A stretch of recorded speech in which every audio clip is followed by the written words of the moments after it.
Hello বন্ধুরা, তোমরা কি তোমাদের নয়নতারা গাছে সারা বছর ফুল পেতে চাও আমার গাছের মতন? তাহলে শুনে নাও যত্নের কতগুলো সহজ টিপস। 1. নয়নতারা গাছের জন্য হালকা ঝরঝরে মাটি ব্যবহার করতে হবে। 2. প্রতিদিন 4 থেকে 5 ঘন্টা রোদে রাখতে হবে। 3.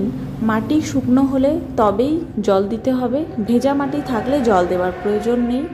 4. মাসে একবার জৈব সার ব্যবহার করতে হবে। 5. শুকনো পাতা ও পুরনো ফুল কেটে ফেলতে হবে, এর থেকে গাছের গ্রোথ খুব ভালো হয়। এই নিয়মগুলো একটু মেনে চললেই গাছ থাকবে সবসময় ফুলে ভরা। আমার এতটুকু গাছ, তাও কিন্তু দেখো কত সুন্দর ফুল এসছে।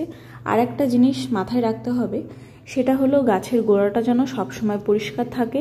এখন বেশিরভাগ দিনই প্রায় বৃষ্টি হচ্ছে, তাই আগাছার পরিমাণটা একটু বেড়ে গেছে। মাঝে মধ্যে আমি এইভাবে একটু গাছের গোড়াগুলো পরিষ্কার করে মাটিগুলো উর্বর করে দিই।